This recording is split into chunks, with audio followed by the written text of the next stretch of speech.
Olá, um bom dia, uma boa tarde, uma boa noite a todos, depende do lugar de onde cada um estiver. E hoje nós vamos falar um pouquinho sobre o Evangelho segundo o Espiritismo e a Bíblia.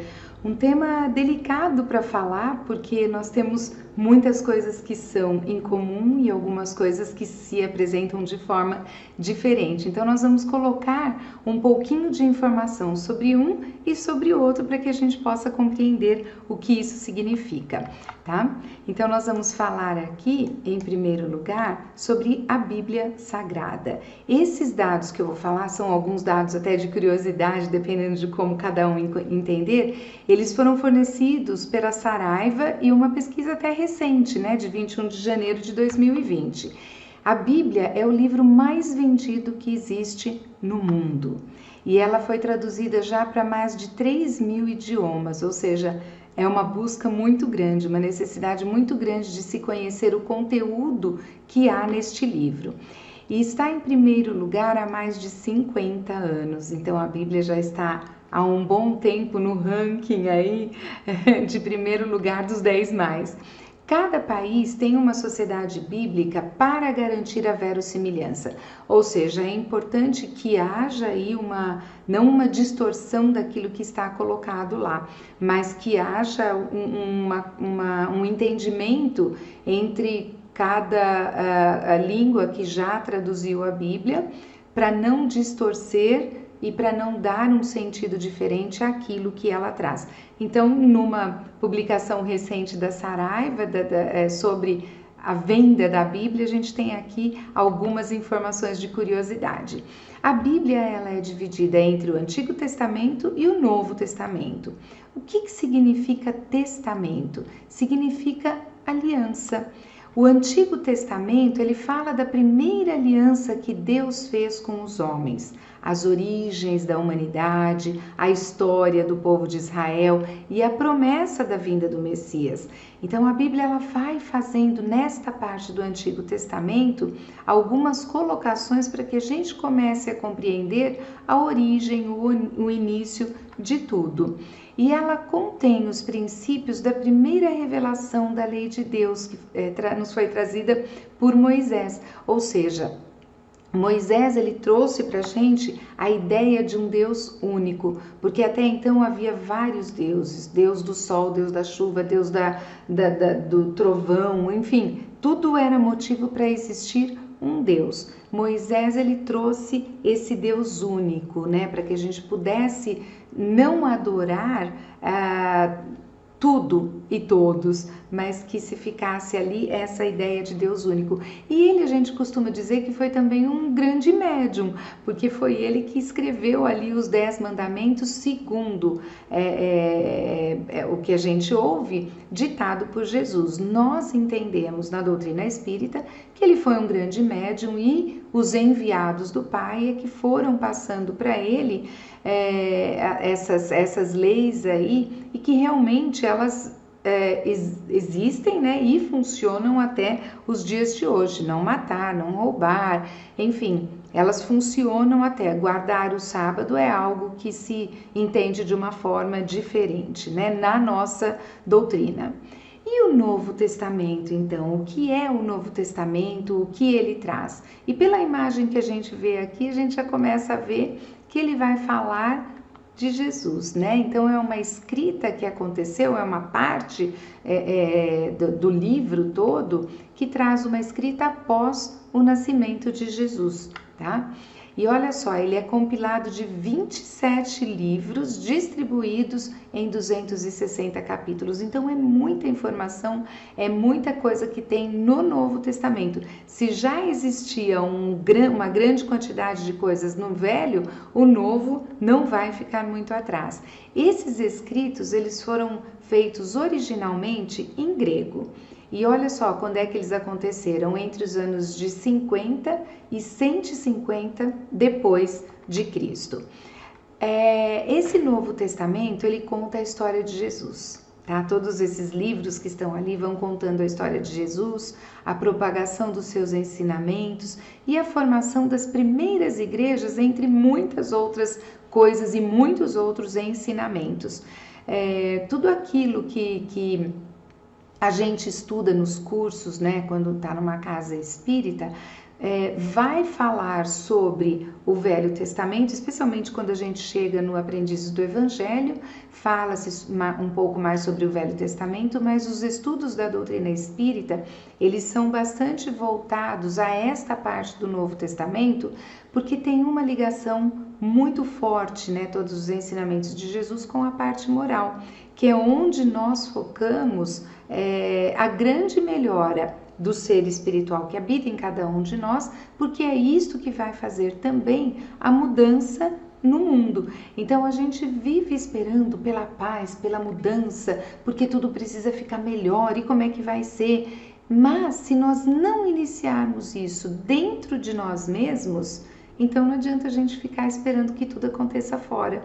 Né? Então essa parte do Novo Testamento, todos os ensinamentos de Jesus, entender como é que ele fazia os seus ensinamentos, os momentos que ele aproveitava para passar essas lições, então aí sim nós vamos deixando isso calar fundo na gente para poder fazer esta transformação. A gente chama de reforma íntima ou de transformação interior, mas essa é uma parte bem forte na doutrina espírita também.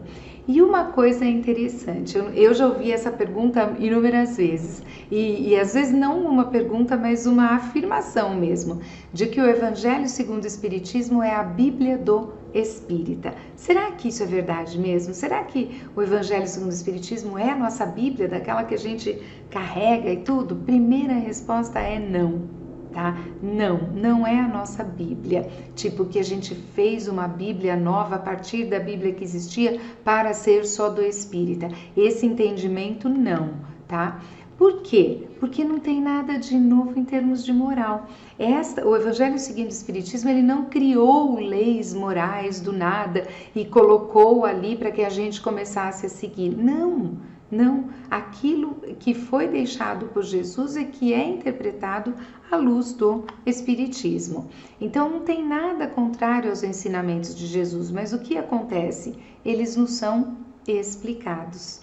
Então isto faz para nós uma grande diferença, porque começa a fazer parte da nossa vida, nós vamos buscando colocar aquilo em prática, e é interessante que eu me lembro que a primeira vez que eu fui fazer era uma palestrinha, né, para os pais da casa espírita onde eu trabalhava, e foi a primeira vez que eu fui falar sobre Evangelho, e eram 10 minutos de palestra, e eu falei, meu Deus, como que eu vou conseguir falar durante 10 minutos sobre o Evangelho? Aquilo me pareceu uma coisa assim, então eu estudei muito, preparei muito, e a gente falava durante 1 hora, para grupos diferentes de pais que iam se revezando.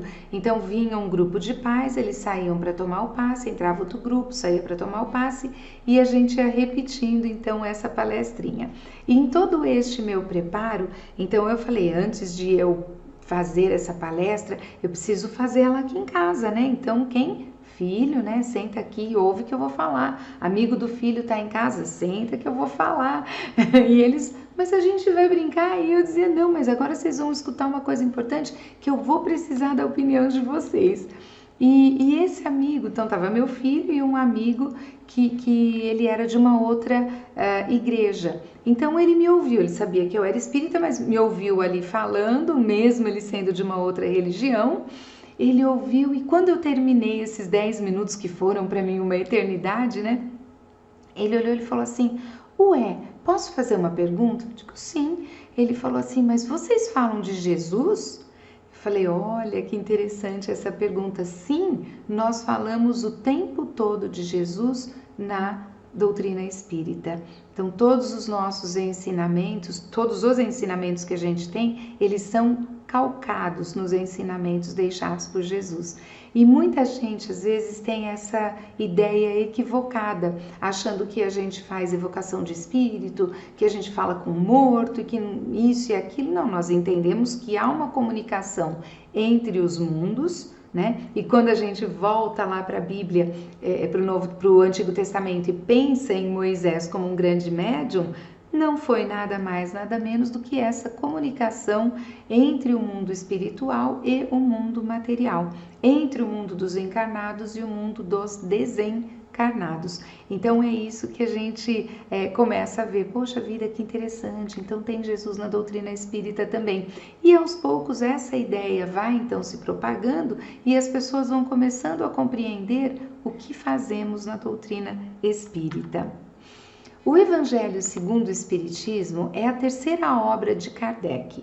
O que isso quer dizer? Que existe um Pentateuco, ou seja, existem obras básicas do Espiritismo. A primeira que está colocada aqui é o Livro dos Espíritos, depois veio o Livro dos Médiuns, e só para a gente entender o Livro dos Espíritos, Kardec fez perguntas para médiuns em diferentes religiões, e as respostas que foram dadas ele compilou para fazer esse livro. Então, não foi Kardec que leu esse livro, inclusive Kardec não era médium. A gente às vezes pensa, fala, não é possível, ele tinha que ter alguma coisa, né?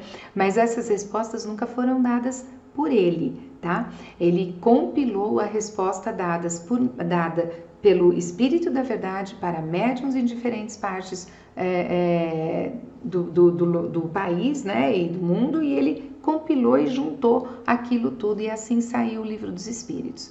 Depois veio o Livro dos Médiuns, que é onde nós temos os fenômenos mediúnicos, vamos dizer assim, explicados. Depois é que chegou o Evangelho segundo o Espiritismo, trazendo para a gente o quê? Ensinamentos morais, né? As leis de Deus colocadas ali. Teve depois o Céu e o Inferno, que traz para a gente muita informação sobre até relatos, vamos dizer assim, de espíritos que desencarnaram e contaram como foi a desencarnação. Então, o Céu e o Inferno é um livro muito rico e nem todo mundo lê esse livro, mas ele vale a pena a leitura e o estudo. Veio a Gênese é a origem, né, de tudo, e aqui a gente tem o Obras Póstumas, que na verdade não faz parte do Pentateuco, mas foi uma obra que veio depois da morte de Kardec, mas foram escritos que ele deixou ali anotados, né, e por isso é chamado de Obras Póstumas, tá? Então o Evangelho segundo o Espiritismo está aqui como terceira obra de Kardec, que trata do aspecto religioso da doutrina, das leis de Deus e da moral. Então ele é extremamente importante para que a gente faça essa transformação tão necessária dentro de nós mesmos para que o mundo possa ficar então diferente, tá? O Novo Testamento, ele aborda em 28 capítulos de forma didática vários ensinamentos, várias lições, né, deixadas por Jesus. E há muitas passagens do Evangelho de Jesus e seus ensinamentos. E aqui a gente vê, né, um dos momentos, vamos ser assim, claro que não é Jesus, né, mas em tantos filmes que existem sobre ele e as formas que os seus ensinamentos eram passados. Então ele sempre num local aberto, falando para muitas pessoas, as pessoas iam chegando, ouvindo o que ele dizia, e a gente fala assim, nossa, como é que será que isso acontecia? E a gente começa também a imaginar o magnetismo de Jesus, a força que isto tinha, porque era um campo aberto e as pessoas ficavam longe, como elas podiam ouvir? Mas imagina a vibração que aquilo carregava e o quanto alimentava a alma e o acolhimento que ele devia dar para que as pessoas ficassem e sentissem ali. O Novo Testamento, ele explica a mensagem de Cristo e mostra a realidade da vida espiritual. Então, compreender esses ensinamentos é que faz toda a diferença na nossa vida hoje. Quando nós pegamos uma figura como essa, a gente tem aqui várias coisas de crenças que as pessoas têm ao redor do mundo, tá? Mas uma coisa a gente diz, a parte moral do Evangelho segundo o Espiritismo é um ponto irretocável e inquestionável.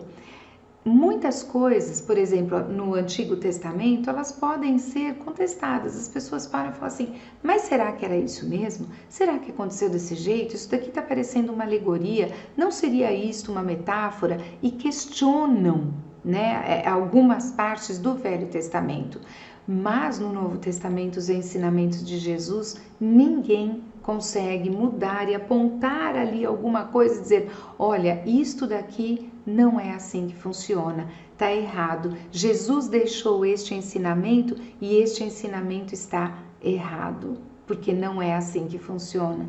Não, ele é inquestionável. É maravilhoso saber disso. Independentemente da religião, a interpretação do homem pode mudar, mas o ensinamento que ele deixou, ninguém consegue transformar. Pelo menos até os dias de hoje, isto nunca aconteceu. E se nós entendemos que neste ensinamento há a verdade total, então isso não vai ser mexido nunca. É muito bacana ver, né? E também tem uma parte que eu acho bacana nessa figura, que ela faz menção a todas as religiões ou doutrinas ou filosofias, mas vivendo em harmonia. Todas elas podem coexistir. Não é a que eu escolhi para mim, mas eu respeito, e isso é um dos grandes ensinamentos do Evangelho, né? É a gente respeitar a escolha e a decisão do outro. O outro, para ser bom, ele não precisa seguir o que eu sigo. Eu respeito aquilo que ele segue e ele respeita aquilo que eu sigo. Se aquilo faz bem para a pessoa, se dentro daquilo ela pratica o bem, ela pensa o bem, qual é o problema? Nós não precisamos estar todos no mesmo lugar. Cada um de nós tem um nível diferente de conhecimento, da parte intelectual desenvolvida, da parte moral desenvolvida. Então, se nós somos seres que têm esta parte diferente, por que a gente quer que fique todo mundo no mesmo lugar? Não. O que faz bem para um, às vezes não faz para outro. A cada um de nós, e isso o Evangelho nos ensina o tempo todo nas suas lições, basta respeitar, né? E isso é lindo, tá? Jesus, ele fez o Sermão do Monte e este foi um sermão maravilhoso. E a Terezinha de Oliveira, que é uma mulher, né, uma senhora muito fofa da doutrina, ela disse assim, em um dos seus livros, que muitos consideram este sermão de Jesus como a norma da vida cristã. Certamente, bastaria seguir-lhes as recomendações para se alcançar grande evolução espiritual. Então, isso daqui é bastante forte. Entre tantas coisas que Jesus falou, o Sermão do Monte é extremamente importante. Lembra que eu falei agora há pouco de ele falar num campo aberto e para muitas pessoas, e as pessoas irem chegando? Como será, olhando essa figura, que aquela pessoa que está mais afastada conseguiu ouvir o que ele dizia, né? Então, é isso que nós falamos. O magnetismo, a força da palavra dele tocava o coração de cada um, independentemente da posição física onde ele se encontrava. E eu gostaria de falar aqui quais são, que esse Sermão do Monte, o que ele é. O Sermão do Monte, ele fala sobre as bem-aventuranças. A primeira bem-aventurança é: bem-aventurados os pobres de espírito, porque deles é o reino dos céus.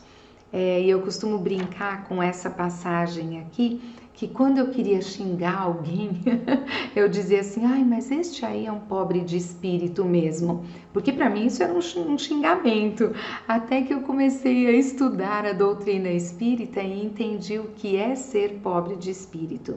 O que Jesus nos ensina nesta primeira bem-aventurança é que a humildade espiritual, o pobre de espírito, ela está em primeiro lugar.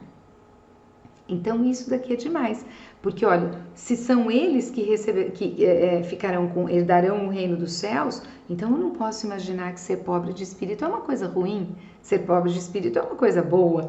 Então ele está ligado a esta humildade espiritual. E aí eu tive que olhar para mim e dizer assim, quando eu xingava, né, os outros, seu pobre de espírito, eu tive que entender que eu ainda não tinha adquirido esta qualidade de ser pobre de espírito. Então esse sermão ele é muito rico, desde que ele foi dito até os dias de hoje. A outra bem-aventurança, bem-aventurados os mansos, porque eles possuirão a terra. Essa bem-aventurança nos traz a ideia da regeneração.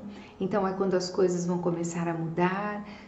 Lembra o que eu venho falando desde agora, o começo? É essa transformação interior, a reforma íntima que nós vamos fazer, e isto vai transformar, né, o mundo numa qualidade vai transformar este nosso planeta, que hoje é de provas e expiações, numa qualidade melhor. Tá? A terceira bem-aventurança: bem-aventurados os que choram, porque eles serão consolados. O que quer dizer isso? Bem-aventurados os que choram. Olha só, as dores, elas servem na nossa vida a um propósito, e é o propósito de nós nos melhorarmos pela dor. Ela vem nos trazer o ensinamento da resignação. Será que nós estamos passando pelas dores da vida com resignação ou não? Estamos passando com raiva, com ódio, achando que nós não somos filhos de Deus, somos esquecidos por Ele? A dor, ela dói realmente, mas ela vem trazer uma cura, vem trazer uma expiação muitas vezes, e vem trazer para nós a possibilidade de nos tornarmos espíritos melhores. A quarta: bem-aventurados os que têm fome e sede de justiça, porque eles serão fartos. O que ele quis dizer aqui? É óbvio, gente, que eu estou dando uma passada rápida, mas tem muitos ensinamentos em cada uma delas. Mas para que a gente tenha ideia do que é isso que está no Evangelho, que ali contém uma base enorme de tudo que nós fazemos, tá?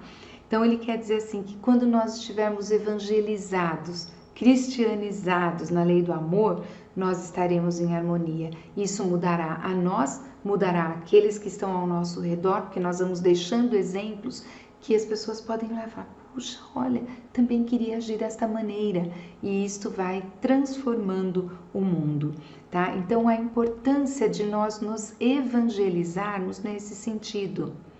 Tem uma pedagogia de Eurípides Barçanufo que chama Evangelização de Espíritos, e ele ditou essa pedagogia, e ela é maravilhosa, porque nós precisamos nos evangelizar. Não é uma questão de evangelizar o outro. Eu não tenho como fazer isso se eu não fizer comigo em primeiro lugar. A quinta bem-aventurança diz: bem-aventurados os misericordiosos, porque eles alcançarão a misericórdia. O que quer dizer isso? Ele está muito ligado ao que se fala hoje, tanto que todo mundo está falando, que se chama empatia. Ou seja, é nós nos compadecermos da miséria do outro. É esta a explicação que ele traz. Então, compreender o outro, oferecer a nossa mão, né, para dar um auxílio, um reforço, se disso ele necessitar. Então, é muito importante a gente compreender o outro, e aqui nós temos o princípio da empatia, quando olhamos, enxergamos e nos compadecemos, né, das coisas que eles passam. Então isso é o princípio da empatia, e traz a nós o segundo ali maior ensinamento: amar ao próximo como a ti mesmo. Então eu preciso me amar para poder enxergar o próximo e auxiliá-lo também. A próxima bem-aventurança: bem-aventurados os limpos de coração, porque eles verão a Deus. O que isso significa? Ai, limpo de coração. É a gente estar desligado já, né, dos defeitos morais. Isso é estar limpo de coração, isso é estar puro de coração. Eu preciso me desvencilhar, e daí a necessidade da reforma íntima, daquilo que é um defeito moral. Por exemplo, o egoísmo, o orgulho, a avareza, a inveja, a fofoca, a maledicência. Tudo isso é defeito moral. E é para isso que eu estou encarnada, para melhorar cada uma dessas coisas. O sétimo: bem-aventurados os pacificadores, porque serão chamados filhos de Deus. O que isso aqui quer dizer? Olha, gente, o esforço e o trabalho que nós fazemos para que a paz reine. Isso daqui quer dizer que os pacificadores serão chamados filhos de Deus. Será que eu estou com os meus pensamentos, com as minhas palavras e com as minhas ações em harmonia, fazendo isso de uma forma pacífica e amorosa? Isto é importante para ser chamado filho de Deus. Enquanto eu não estou fazendo isto desta maneira, eu sei que eu sou criação do Pai, mas já sou digno de ser chamado seu filho? Esta é uma reflexão para a gente fazer. Filho de Deus vai ter, completo, vai ter pensamento, fala e ação em harmonia com tudo aquilo que o Pai nos deixou. Isso é muito bonito e é profundo também, né? A última bem-aventurança diz assim: bem-aventurados os que padecem perseguição por amor à justiça, porque deles é o reino dos céus. Ou seja, é hora da gente começar a fazer as coisas de forma coerente com a lei de Deus. Porque quando nós agimos de forma coerente com a lei de Deus, que está ligado a outra bem-aventurança que nós falamos também, o que acontece? Nós vamos ter paz de consciência. Paz de consciência é o máximo que a gente pode desejar. É aquele do deitar a cabeça no travesseiro e dormir. É saber que nós estamos fazendo a nossa parte e saber que nós temos limitações. Às vezes nós queremos fazer, mas ainda não conseguimos. Mas nos esforçamos para conseguir aquilo. E esse esforço é reconhecido pelo Pai. Então é importante nós lembrarmos de tudo isso. Esse Sermão do Monte, segundo Gandhi, ele disse assim: olha, se tudo se perdesse e ficasse apenas o Sermão do Monte, nada teria sido perdido. Olha que incrível isso. Por que eu deixei para falar do Evangelho tanto sobre as bem-aventuranças? Por isso, porque ali está contido tudo, os maiores ensinamentos estão ali. Se nós pegássemos as bem-aventuranças e só seguíssemos isso, já estaria tudo maravilhoso. Até também a gente tem essa fala sobre a oração do Pai Nosso. Se nós seguíssemos aquilo que o Pai Nosso diz, nós já seríamos muito melhores do que somos hoje. Já estaríamos numa condição muito melhor e assim também seria o mundo, tá? Olha, esse livro de doutrina terá influência considerável, porque explana questões de interesse capital. Não somente o mundo religioso encontrará nele as suas máximas de que necessita, como as nações em sua vida prática dele aurirão instruções excelentes. Isso foi dito no dia 9 de agosto de 1853, sobre o Evangelho. Então, gente, olha a importância que isso tem. Ele não explana só interesses questões de interesse capital. Ele traz muito mais do que isso para a nossa vida, tá? E para que a gente possa encerrar, eu peguei uma frase que está na primeira página do Evangelho segundo o Espiritismo e que eu acho ela sensacional, tá? Que diz assim: fé inabalável é somente aquela que pode encarar a razão face a face em todas as épocas da humanidade. A fé é inabalável quando ela acontece desta maneira.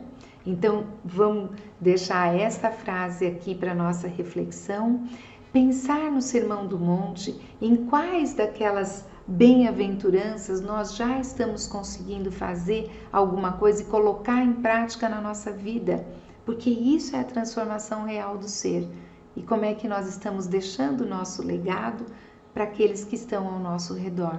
Muitas vezes o nosso legado não é para o mundo uma coisa gigantesca, mas é aqui no nosso mundo pequeno, família, né? Família núcleo, família um pouquinho mais distante, amigos, bairro e assim por diante. Então, se nós pegarmos a Bíblia e o Evangelho segundo o Espiritismo, nós vamos ver que a Bíblia traz questões que vão explicar muitas coisas, mas às vezes nós vamos nos questionar, será que isso é uma metáfora ou aconteceu desta maneira mesmo? O Evangelho segundo o Espiritismo, trazendo os ensinamentos de Jesus, traz aquilo que nenhum de nós é capaz de duvidar ou questionar. É algo que nunca foi mexido, tá? Então, que possamos levar isso para o nosso dia a dia e até uma próxima vez. Esse é o nosso recadinho aqui para hoje. Muito obrigada e até mais.